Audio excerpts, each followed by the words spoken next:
Mas é bom que tem cacuete de pregador, postura de púlpito. Então tá bom, né? Eu acabei de receber uma notícia muitíssimo interessante. Ela dizia assim: há muitos cursos bons, mas o curso de chaveiro é o que mais abre portas. Ai, meu Deus do céu. Aí, ó. Aí tem um ponto. É o tipo de piada que o David gosta. É o tipo de piada que o David gosta.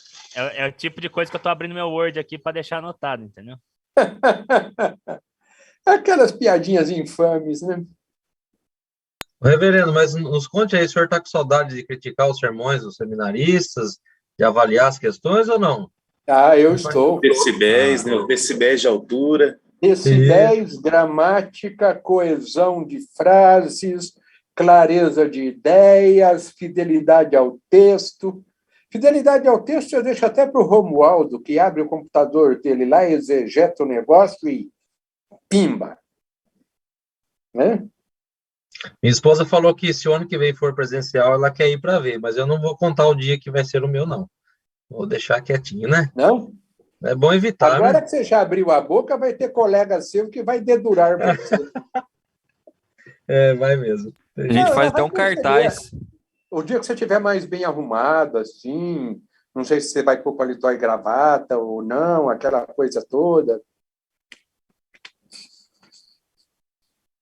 Rapaz.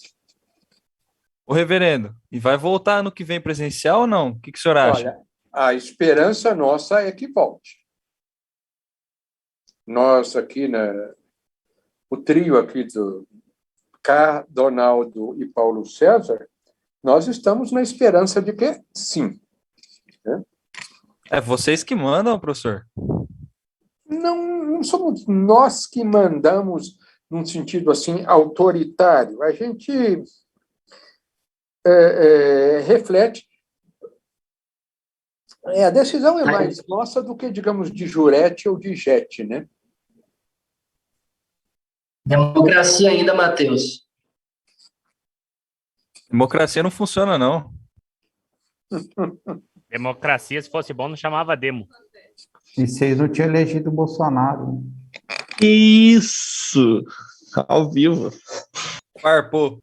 A democracia, já disse um político, eu acho que foi Winston Churchill, que é o menos pior de todos os modelos políticos. Isso mesmo. Churchill é fera. Foi Churchill, né? Aí gastou, hein? Essa que é a realidade, né? Não há nenhum sistema maravilhoso, exatamente porque todos pecaram e carecem da glória de Deus. Não adianta. O melhor é o presbiterianismo, né, professor? Como?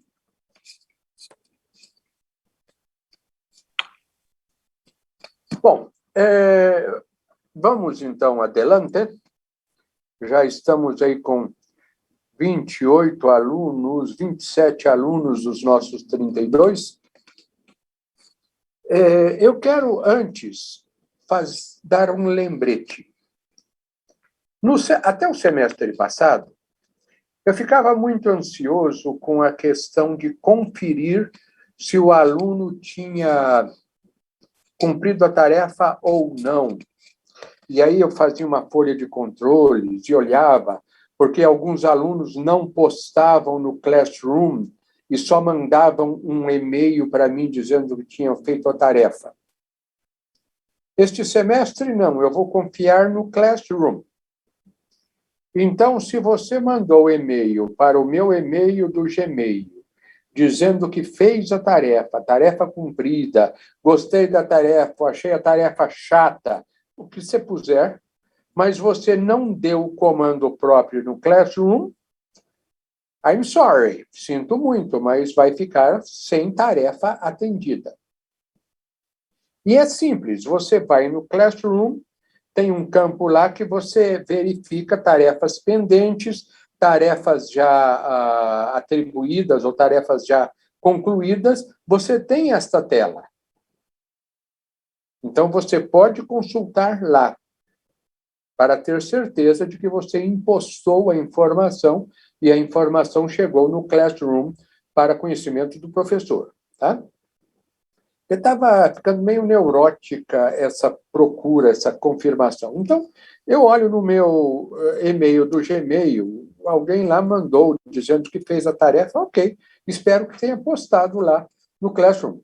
Se não postou, vai ficar em branco o seu cumprimento, tá? É um alerta só para a coisa ficar mais clara para todos vocês. Matheus Canezinho, que estava revoltado aí com a democracia, você pode orar? Claro, reverendo. Pode? O microfone está bom? Então, vejamos quais são os pedidos, os assuntos que nós temos. Eu tenho um assunto que é de gratidão. Vocês devem estar lembrados do Zacarias, que veio do JMC e fez algumas matérias e terminou o nosso curso. Eu recebi mensagem dele dizendo que ele vai ser ordenado agora no início de setembro. Então, é um motivo de darmos graças a Deus. Nosso seminário o ajudou, o apoiou, e agora este irmão torna-se ministro da Igreja Presbiteriana do Brasil. Motivo de louvor e gratidão a Deus.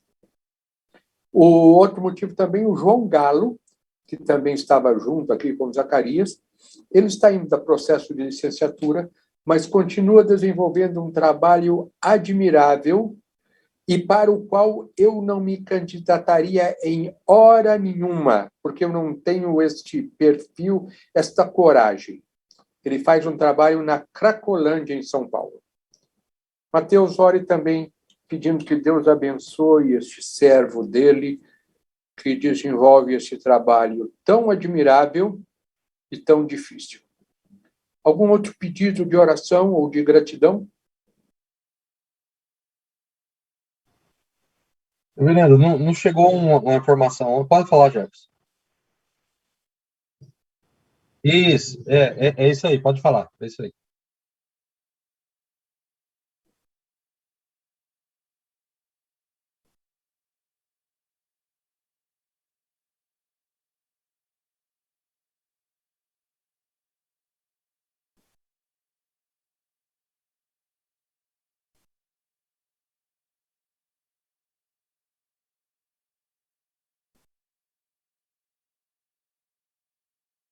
Eu não estou lembrando quem é que vocês falaram. O Átila. Sei.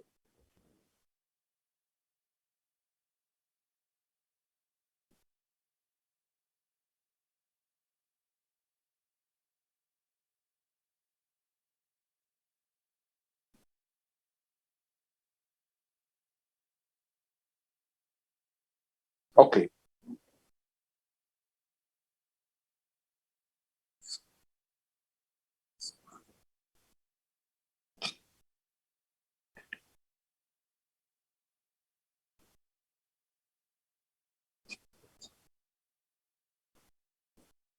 Que período que vocês estão estudando de história?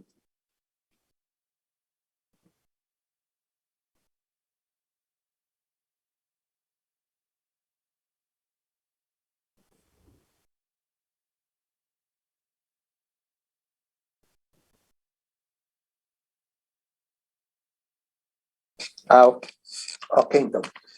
Invasão francesa, invasão holandesa, esse povo todo.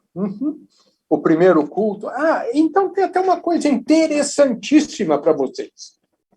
Deixa eu já comentar isso, quer ver? Vamos consultar as minhas anotações. Esta aula nossa é a aula de número 5, né? 5.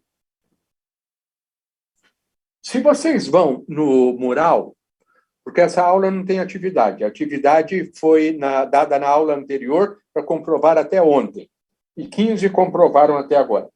Mas, se você for no mural, ele vai falar da aula 5 de hoje, e a música que você tem que ouvir, se quiser, você tem que ouvir, não, eu ponho para você ouvir, é o Salmo 5, do Saltério Huguenote. E foi este hino que foi cantado no primeiro culto reformado calvinista celebrado em terras tupiniquins. Na invasão francesa, aqueles pastores que vieram com Villegagnon cantaram este hino. A minha voz, ó Deus, atende. Então, você pode ouvir lá e pensar assim, esta melodia, especialmente em francês, foi cantada em terras brasileiras lá naquela data antiga, creio que 10 de março de 1550, alguma coisa. Né? Tá certo que isso eu acho que não vai ser útil para vocês na prova, mas é uma maneira até de situar e de misturar bem a história, ok? Vamos orar? Mateus, por favor. Não, Professor, acho que é aniversário do Thierry aí hoje, não é? É mesmo. É mesmo, Thierry. Parabéns. Nosso presidente Parabéns, democraticamente Obrigado eleito. a todos. Orar pelo presidente aí. Parabéns, Estou presidente. muito emocionado com essas felicitações. Parabéns, Thierry. Tá bom. Obrigado, pessoal, por me suportar aí, viu?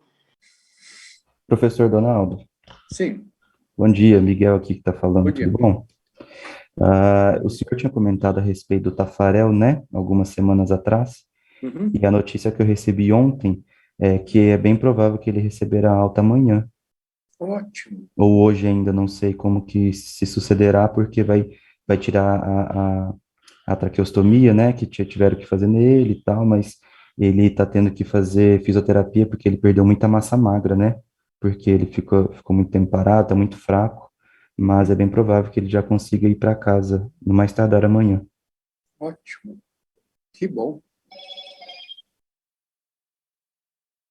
Mais algum assunto? Então, Mateus, represente-nos diante do trono da graça de Deus, por favor. Vamos orar, irmãos. Senhor Deus, nosso Pai querido, nós queremos, Senhor, agradecer ao Senhor e te louvar, Deus, por mais um dia de vida que o Senhor deu a cada um de nós, as nossas famílias, Deus, pela presença do Senhor em nossas vidas, presença de graça, de misericórdia, Pai. Nós te agradecemos e te louvamos por isso, Senhor. Nós queremos colocar, Deus, diante de Ti, os nossos motivos que nos fazem felizes, nos fazem gratos a Ti, Deus, além da grande salvação que o Senhor tem nos dado, Deus, que nos traz felicidade diariamente, Pai. Nós nos lembramos do nosso irmão Zacarias, Deus, que vai ser ordenado ao sagrado ministério. Pai, muito obrigado porque o Senhor o chamou esse servo teu, Deus, e pedimos que o Senhor continue a abençoá-lo, a guiá-lo, Deus, diante de tão grande desafio que ele enfrentará agora, Deus. Que o Senhor esteja com o teu Santo Espírito capacitando para que ele possa sempre ministrar de forma fiel a tua palavra, Deus, que ele possa ser instrumento do Senhor na salvação, Deus, daqueles que o Senhor tem preparado. Pai, muito obrigado, Deus, porque o Senhor o guiou até aqui. Deus, queremos agradecer ao Senhor também e pedir, Deus, que o Senhor continue também fortalecendo e guiando o nosso irmão João Galo, Deus, que ele possa servir, Deus, também com fidelidade nesse ministério que o Senhor deu a ele e a outros, de levar a palavra, Deus, levar o teu reino, levar, Deus, a tua salvação para aquele local tão difícil como a Cracolândia, Deus. Nós que vivemos numa realidade diferente, muitas vezes não entendemos o que se passa ali, mas sabemos, Deus, que o poder do teu reino é maior do que as forças das trevas que reinam naquele local, Pai. E por isso pedimos que o Senhor o capacite todo o restante das pessoas que trabalham ali também, Deus, levando o teu evangelho, que eles possam ser boca, Deus, do Senhor, levando a palavra, mão do Senhor, Deus, levando o auxílio que aquelas pessoas necessitam, Pai. Nós queremos, Deus, também hoje te louvar e te agradecer, Deus, pela vida do nosso irmão, querido amigo Thierry. Pai, que o Senhor continue a abençoar a vida dele, a guiá-lo, guiar a sua família, Deus, seu ministério, que ele possa experimentar cada dia mais, Deus, da tua graça, da tua misericórdia. Nós te louvamos, Deus, porque o Senhor trouxe ele ao nosso convívio aqui no seminário, Deus fez com que essa amizade surgisse, Deus, e pedimos que nós possamos também ser bênçãos na vida dele, Deus. Queremos, Pai, te agradecer também pela recuperação do Tafarel, como o Miguel colocou aqui, Deus, nós te louvamos, porque sabemos que diante dessa doença, o Senhor é quem trouxe cura, o Senhor é quem trouxe restauração a ele. Pedimos, Pai, que o Senhor continue, Deus, a trabalhar em sua recuperação, nesse tempo que ainda não se findou, Deus, diante dessa nova dificuldade, Pai, que ele possa receber do Senhor a força, Deus, tanto ele quanto a sua família, para que eles possam passar por esse tempo te louvando, Deus, e te glorificando, Pai. Pedimos também, Deus, pela vida do Átila, Deus, sabemos que ele passou por uma situação difícil e triste ontem, e que isso gerou para ele uma dificuldade financeira da qual ele não consegue lidar agora, Deus. Sabemos que esse tempo de seminário é um tempo, muitas vezes, de privação, e pedimos, Deus, que o Senhor esteja em primeiro lugar acalmando seu coração diante dessa dificuldade que ele tem passado, Deus, coração dele, coração da sua família, para que ele possa, Deus, lidar com isso de forma tranquila, Pai. Nós pedimos que o Senhor envie, Deus, os recursos necessários para que ele possa lidar com isso de forma a cumprir a sua palavra, honrar os seus compromissos, ó Pai. Por fim, Deus, te agradecemos por esse momento de aula que nós temos, pedimos que o Senhor continue a nos abençoar diante dessa aula, diante das provas, das outras disciplinas que nós temos, ó Pai, que nós possamos sempre te honrar e te glorificar em tudo aquilo que nós fazemos. Abençoa o nosso professor, o ilumine, para que ele possa direcionar também esse momento de ensino, Deus. Nós te agradecemos e te pedimos tudo isso em nome do nosso Senhor Jesus. Amém. Um lembrete do presidente do presbitério da Cordilheira: continuem a trabalhar nos seus boletins e, havendo qualquer dúvida, o presidente está à disposição para esclarecimentos, tá? Bom, vamos à nossa matéria. Na semana passada, nós conversamos um pouco sobre informações que os evangelhos nos dão a respeito do culto, ou melhor, informações que os evangelhos nos dão que são material embrionário, são sementes que estarão frutificando, que estarão crescendo e frutificando no culto da igreja primitiva. E hoje nós vamos fazer uma pequena pesquisa sobre a igreja primitiva, sobre as informações que nós dispomos em Atos e nas epístolas, e que nos dão as pistas a respeito do culto dos nossos primeiros irmãos. Josemar, eu sei que está por aí, então eu vou sapecar uma pergunta já para o Josemar. Pronto?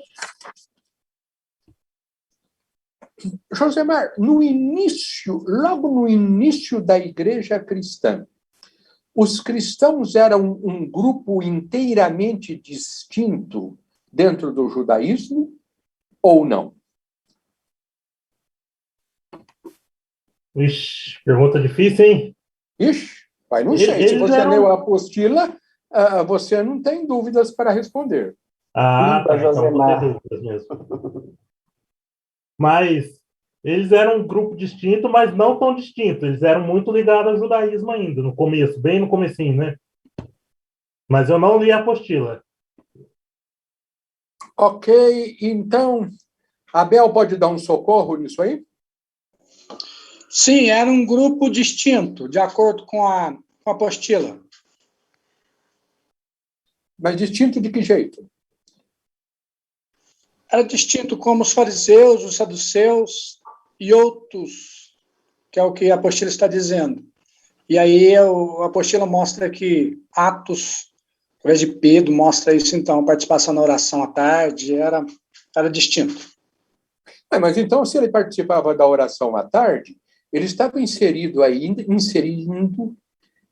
no judaísmo. Sim, inserido no judaísmo,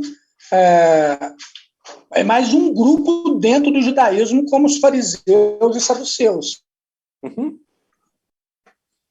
Então, vejam. Inserido no judaísmo ainda.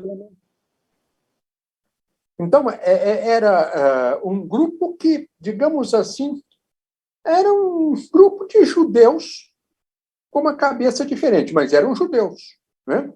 Estavam ali ainda praticando os hábitos regulares da vida dos judeus. Não ofereciam sacrifícios, certamente, já entenderam de cara que não tinham mais sentido no oferecimento de sacrifícios. A sinagoga e os cristãos ainda não estavam apartados, mas havia essa interação. Ok. Vejamos agora quem que eu convoco aqui. Lucas Cruz está aí? Or not? Se não, eu passo para o outro Lucas, Lucas Temperley. Estou aqui, reverendo. Temperley, me diga o seguinte: nós temos no Novo Testamento elementos que nos permitam elaborar uma ordem de culto, uma sequência litúrgica bem na ordem. Pedro disse que tem que começar com isso, depois tem que fazer aquilo, depois aquilo, nesse sentido? Etapa por etapa, tudo bem detalhado, não, mas a gente tem alguns princípios, né? Temos alguns princípios. Uhum. Nós chamamos estes de elementos, certo? E qual a relação desses elementos com a sinagoga? Você sabe alguma coisa?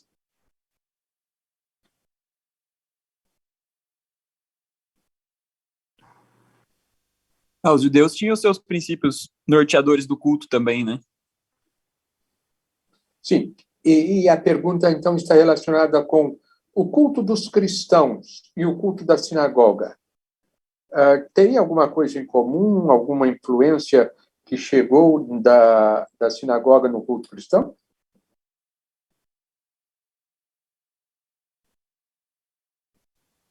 Eu não achei aqui na apostila exatamente, mas eu acredito que sim. André, socorre o seu colega aí, então. O que era parecido é o encontro para instrução e oração, né? Seria isso? Bom, desenvolve um pouco mais aí, vê se pode. Tem como desenvolver um pouquinho mais isso aí?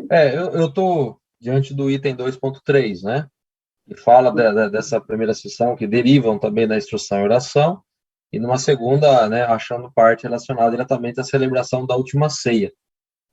Acho que seria esses itens, né? Reverendo. Então, a gente às vezes tem que fazer uma operação de vai lá na frente e dá marcha ré, no sentido de compreender as coisas. Eu explico, porque senão vocês vão ficar pensando que o professor aqui está embaralhando as coisas. Nós vamos estudar, mais na frente, as primeiras ocorrências de escritores cristãos que narram o culto como eles celebravam. Tá? E quando nós olhamos para estas descrições, nós veremos que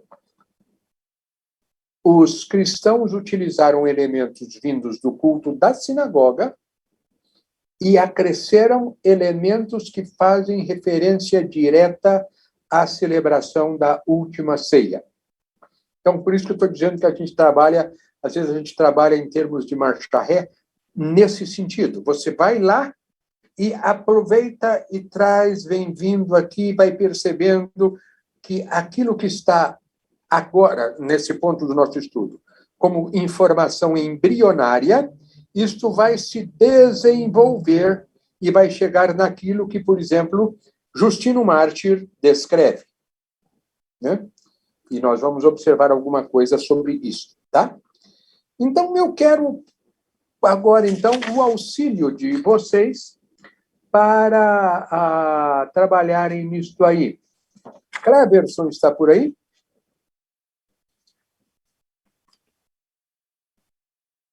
Não? Faltando? Está na sala, não, professor. Não está. Guilherme Oliveira.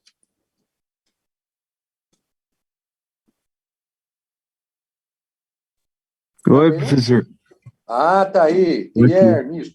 Guilherme, você pode lembrar alguns elementos que brotaram da sinagoga e que vão ser utilizados pelos cristãos? Lembre-se sempre que eu estou fuçando na apostila, então se você está com a apostila na frente, você vai lendo, vai olhando e pode ir me respondendo. A leitura das escrituras, salmos e hinos, orações comuns, o amém do povo, uma confissão de fé. Esse amém do povo aí, se relaciona com o que da sinagoga? Você consegue lembrar? Não me lembro. Deixa eu ver.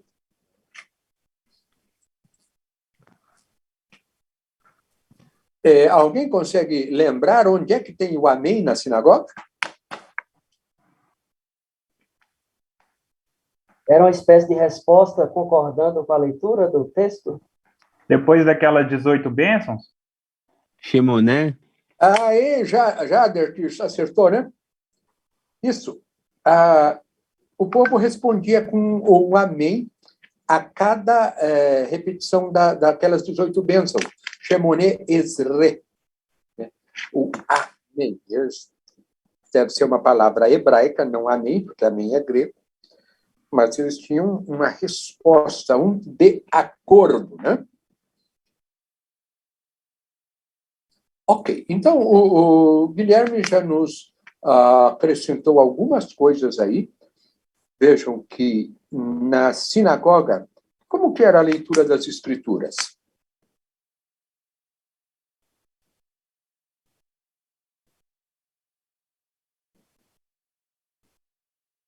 Normalmente o rabino tomava um dos rolos, né, do Antigo Testamento, subia lá até o púlpito e fazia a leitura. E havia alguma ordem nisso aí? Em relação à escolha dos textos, acredito que sim. Era sempre uma porção da lei, né? Sim, e como que era feita essa divisão aí?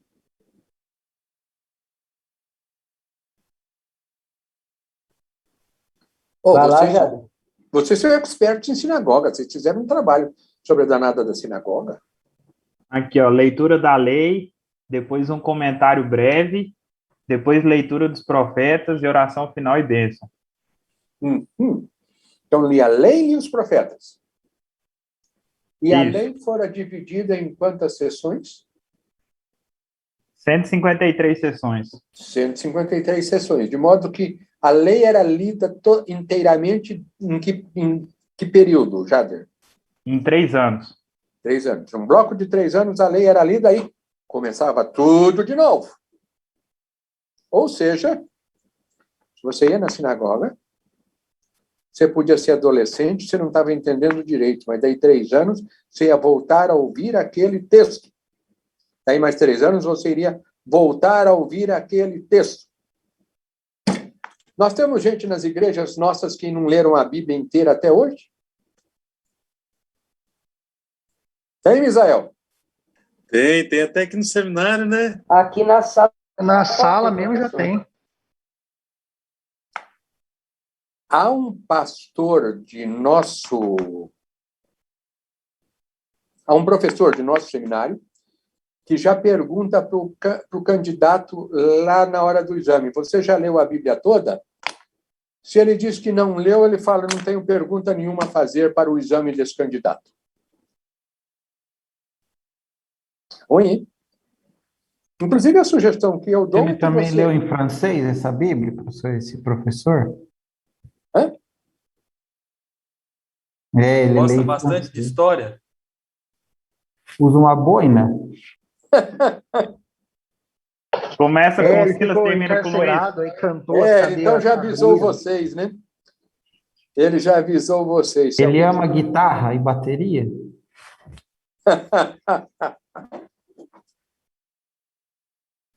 Mas vejam vocês o seguinte, até uma sugestão é que você termine de fazer a leitura na Almeida, aí comece a ler na NVI, depois comece a ler na Bíblia de Jerusalém, vai lendo diversas traduções que você vai se familiarizando até com enfoques distintos no texto. Eu, de vez em quando, estou com uma outra tradução lá, que às vezes eu fico meio duvidoso da fidelidade dela, e eu vou olhar em outras traduções para ver se é aquilo mesmo, se é uma questão até de interpretação de texto, que a gente tem que ir diversificando. Pois bem, mas tem mais coisas feitas nesta leitura, né? Eduardo Casemiro, pode continuar a ver aí o que nós temos na sinagoga? Oi, reverendo. Eu não abri a apostila aqui ainda, estou abrindo. Daqui a pouco você me pergunta. Portanto, és inexcusável ao homem.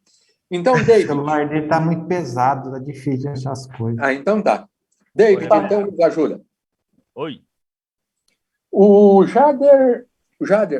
Guilherme Oliveira já falou de leitura das Escrituras, salmos e hinos, orações, amém. Mas o que mais da sinagoga migrou para o culto cristão?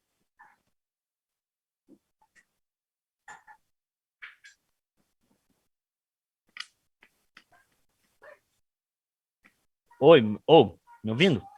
Estou. A questão da oração. Adiante. Eu não sei para onde que vai a oração, mas. Mas você não está com a apostila, não? Eu tô na parte, os primeiros registros. De sermão expositivo. Então peraí, deixa eu achar aqui. Vai, item 2.4. Nossa, eu tô lá para frente, peraí. Opção de fé. Nossa, ele já está lá na frente, já está ambicioso. Não, é que o professor tinha citado Justino Martin, aí eu estava lá na frente. Foi procurar o Justino Martin, mas eu só citei e voltei de marcha ré, né? Olha aí, então. Aí eu não estava sabendo. E o Thierry já ajudou você aí. A questão da confissão. O Guilherme foi até o amém do povo aí.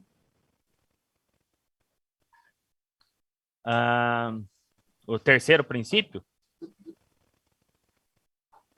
Está na tela aí. Peraí. A leitura, o sermão ou a exposição? Sermão ou exposição. O que é que Jesus faz quando ele foi na sinagoga de Nazaré?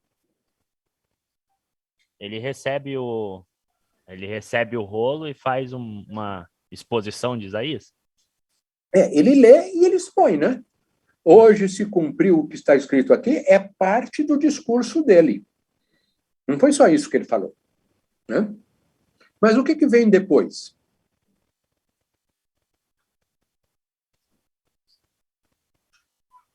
Aqui, olhando no texto aí, no texto que você tem na sua frente. A confissão de fé e o recolhimento de esmolas? Mas a confissão de fé aqui, qual é a relação disso com o que havia na sinagoga? Na sinagoga, eu acho que tinha um credo próprio deles, que era profeta. Qual que era o credo deles? Aí eu posso até deixar para algum amigo meu aí que quer colaborar com a aula, hein? É o Shema ou não? Shema? Ouve, Israel. Isto? Negócio Amém. categórico, né? Aí, ó, que benção. Que benção. E havia também o recolhimento de esmolas, de ofertas para o sustento, no caso, para o sustento da sinagoga, ou o caso dos cristãos, para o sustento dos cristãos, para o trabalho deles. Certo? Thierry, eu estou sem a informação aqui, eu acho que o tempo está acabando. 2 minutos e 55 segundos, 53 agora. 2 minutos. 52. Tá. 49. Então, vou perguntar agora, vamos ver quem eu escolho desta lista preciosa. Nicolas, está por aí? Estou sim, professor. Tá bom. Então, o que é que vem da celebração da Ceia do Senhor para ser inserida no culto cristão? Em relação à Ceia do Senhor, Estou tentando achar aqui. Só um segundo. Está na tela. Você não está conseguindo ver a tela? Eu estou aumentando no meu aqui, professor, que eu estou com a vista ruim.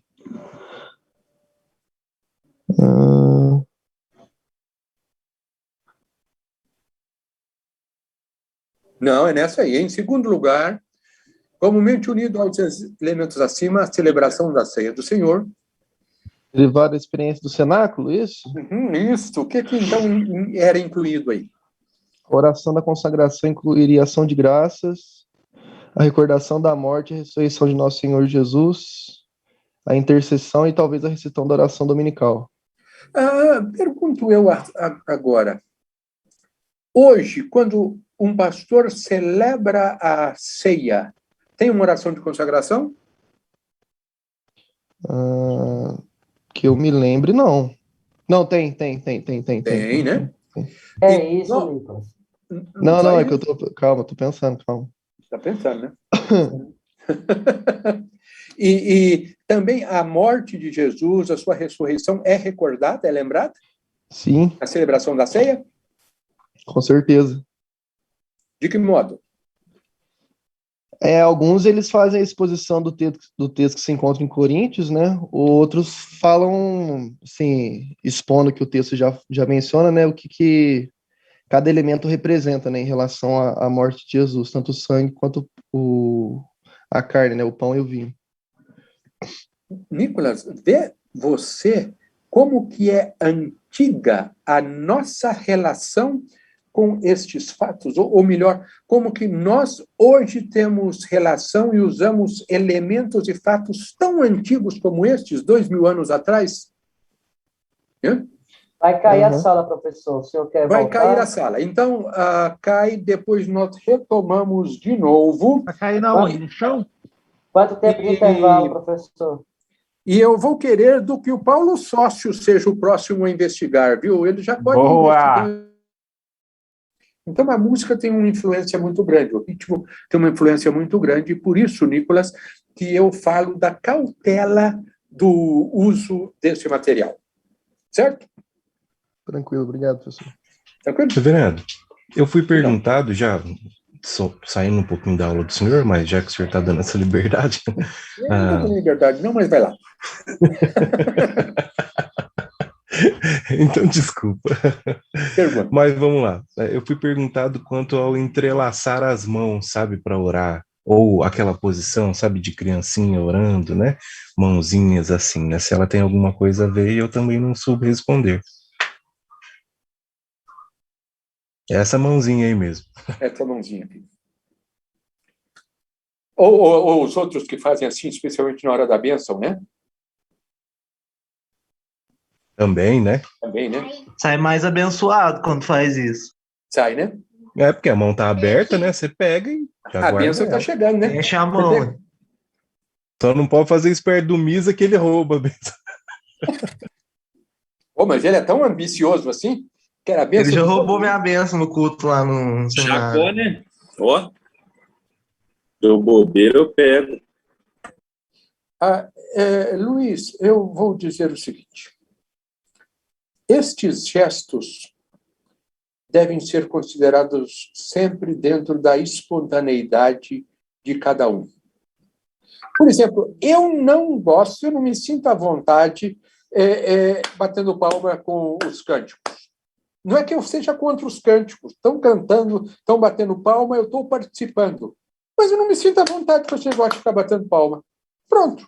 Aí, se alguém lá, que está dirigindo lá, fala, o senhor aí não está batendo palma, eu falo, para aí. Cada um tem a sua liberdade.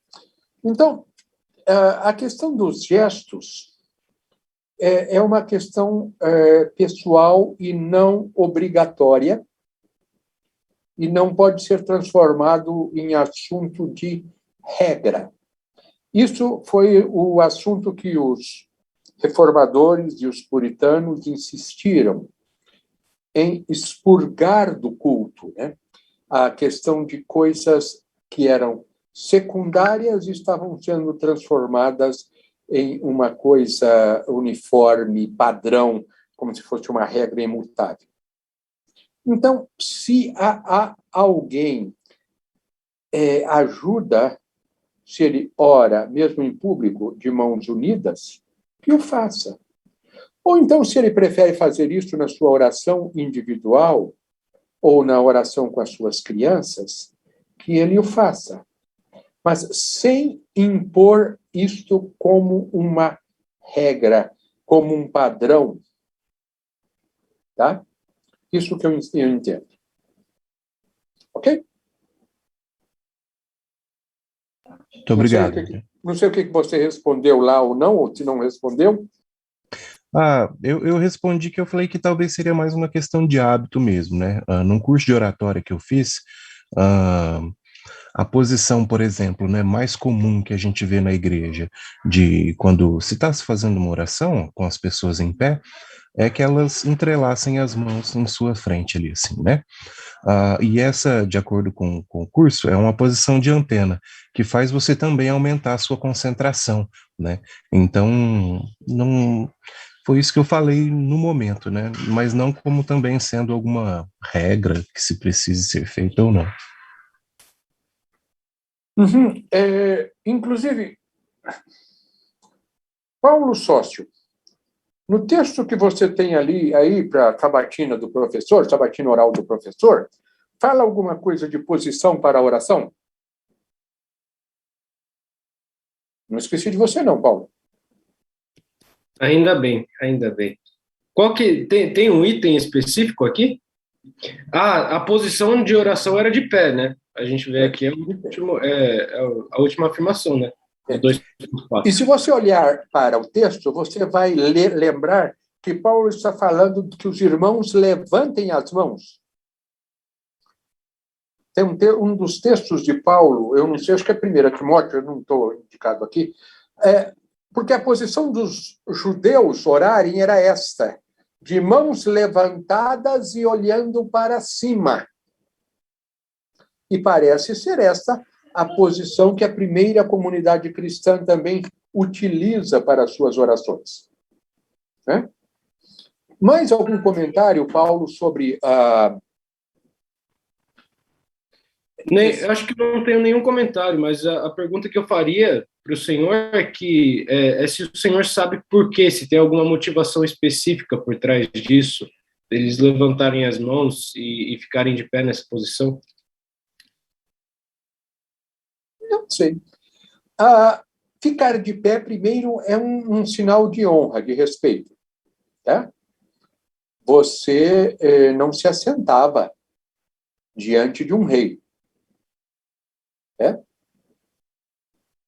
Então, nós temos essa questão da posição de respeito.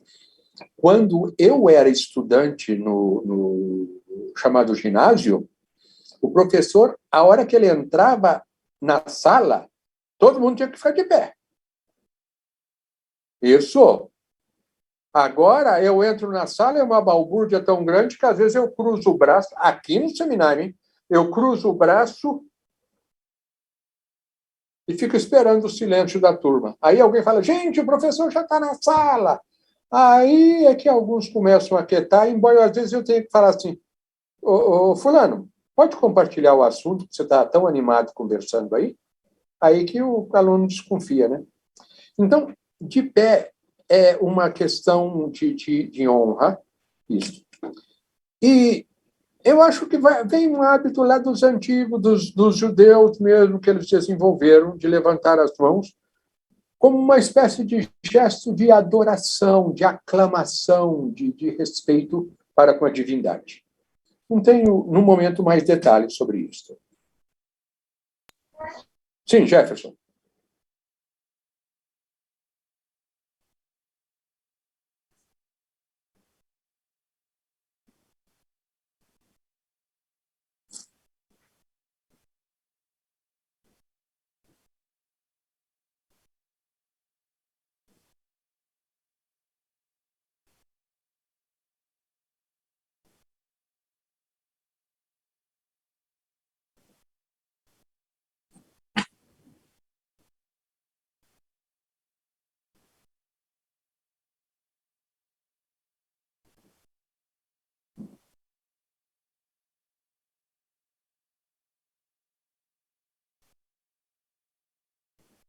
Eu também não posso acrescentar nada ao que o Jefferson traz, mas é uma contribuição, algo para a gente pensar. Mas, reverendo, tem também alguns atos, né, físicos, vamos assim dizer, não que a adoração não seja, né, um ato físico também, mas eu quero dizer assim, na questão de posições, né, para a ordenação, o texto bíblico nos fala, né, com imposição das mãos, né, e também, se não me falha a memória, no texto de Jonas, quando ele se veste de pano de saco e joga cinza sobre ele, tem alguma relação com a questão da sinagoga, se era ensinado dessa forma? É um padrão cultico em Israel, vestir-se com um pano de sacos, jogar cinza na cabeça, como sinal de consternação, como sinal de tristeza, de compunção, de arrependimento até. Então, tornam-se sinais físicos e Jesus critica os fariseus porque eles faziam estes gestos externos, mas o coração deles continuava sujo, né? E vocês dizem que estão fazendo o jejum e continuam a cuidar das atividades normais e dos negócios de vocês. O que se deve notar é que nós somos seres físicos. Então, culto espiritual não significa um culto etéreo, um culto vago, um culto despojado de aspectos físicos. E nós vamos destacar isso na hora que estivermos olhando a nossa definição de culto, né? Tem gestos, tem ações, tem movimentos. Então, isso é que deve ser considerado também neste aspecto todo. Bom, vamos passar um pouquinho adiante e vamos dar uma olhada na nossa próxima página. Algumas características do nosso culto. Tá?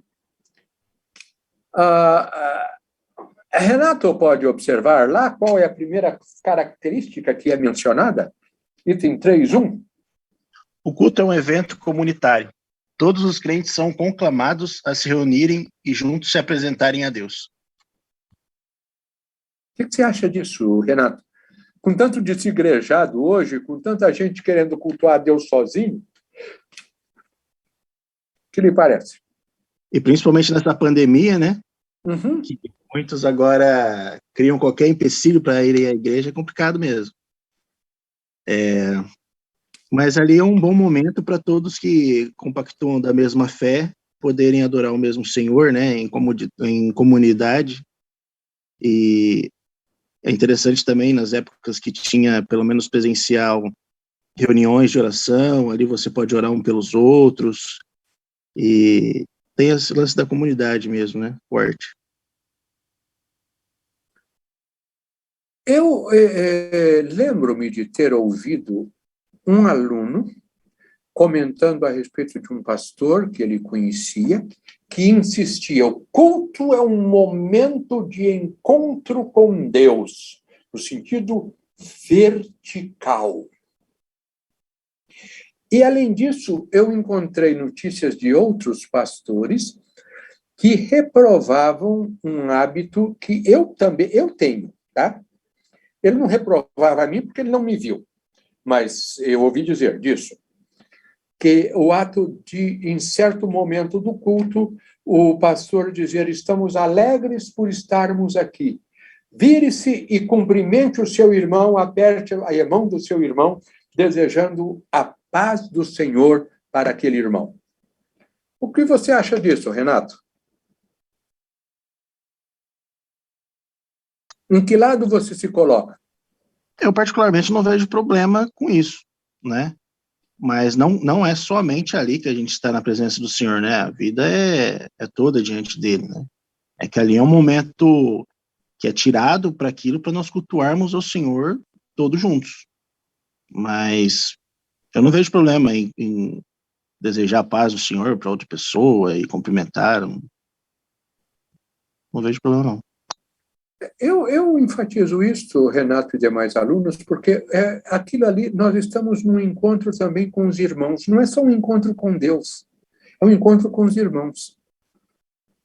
E vejam que quando nós cantamos, o Misael está lá, todo entusiasmado lá, quando nós cantamos, não é só a minha voz, é a minha voz, é a voz do Misael, é a voz da minha esposa, é a voz das crianças, é a voz dos velhinhos que às vezes já estão cantando meio torto, mas é a voz de todo mundo. E vocês já perceberam como que tem este impacto?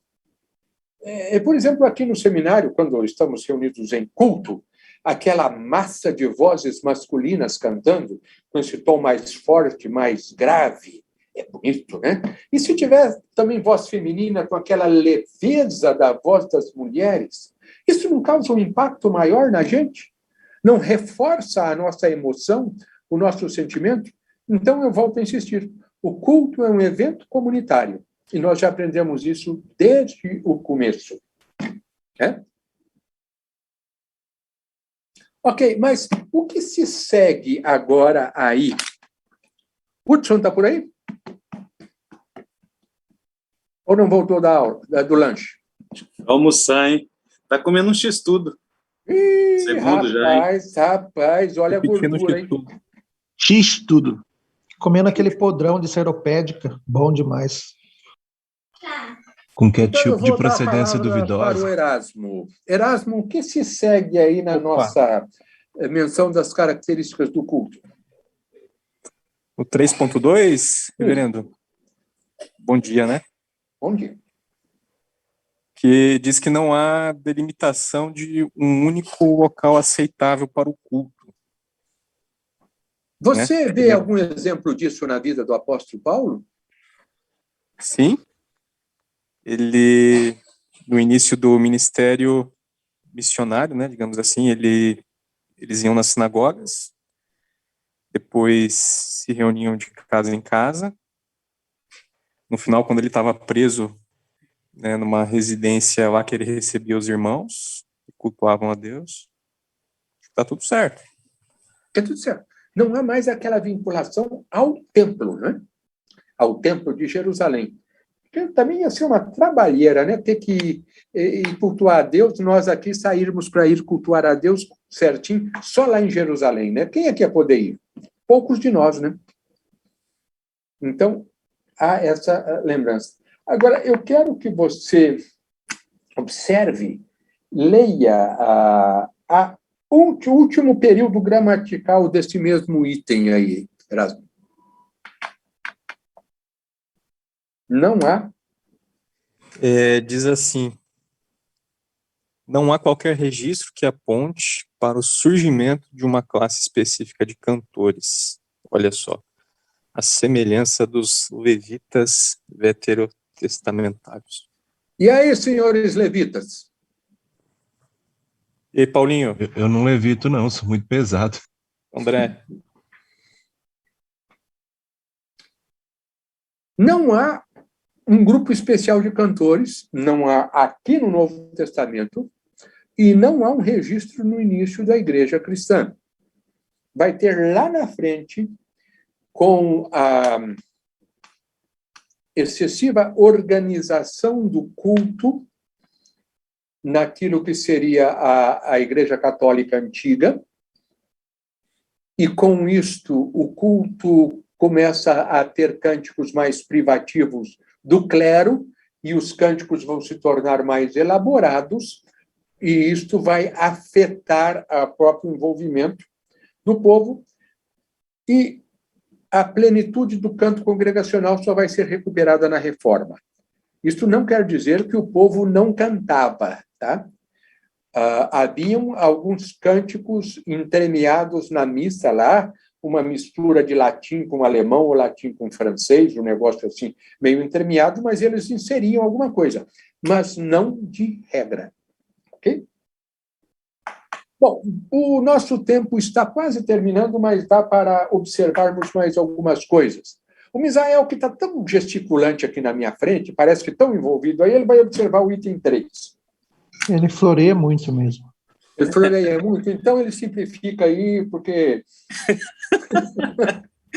Tá bom, professor. A adoração desenvolvida pela nova igreja foi bastante influenciada pelos símbolos e referências do Antigo Testamento. Tá? É isso aí. É isso aí. Simplifiquei bastante. Por que isso, hein? Por que essa influência? Porque derivou dela mesmo, né? Aí você tem até mais no texto mais explicações, né? Trabalha melhor isso aí, Misael. Já deu meu tempo, já.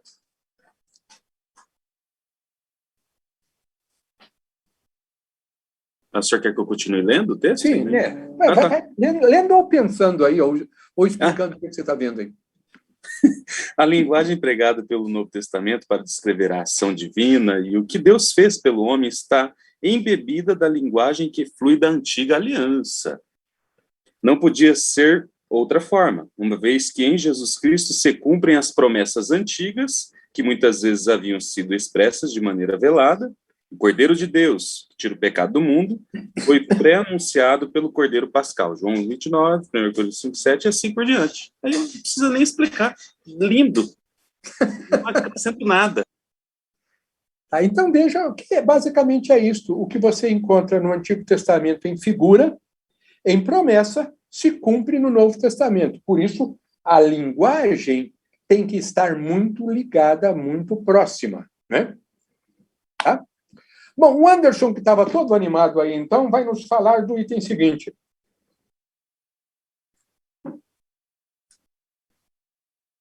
Acabou a animação dele. Acabou. Fugiu.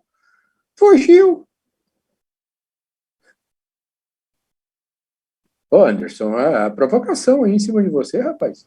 Oi, perdão, meu menino está almoçando aqui para ir para a escola, eu não ouvi. Pode ir. Tá. Mas botar, então, você que estava tão animado aí, nos fale qual que é o item seguinte aí. Depois que o Misa leu. Dá para projetar, professor? Eu não estou aberto, não, estou no celular. Tá. Mas eu estou acompanhando. Não, se não der para projetar, eu tento abrir. Não, então outro que já está com o negócio fácil aí, pode comentar. Me perdoe. Quem está aí com material fácil? Thierry? O Deus Vamos preparar o material para cultuado acompanhar a aula. é um pessoal. Deus vivo. Então Luiz Lima está lendo aí. Luiz, repete aí. O Deus que é cultuado é um Deus vivo. O mesmo Deus deste povo de Israel, conforme aí Atos, né?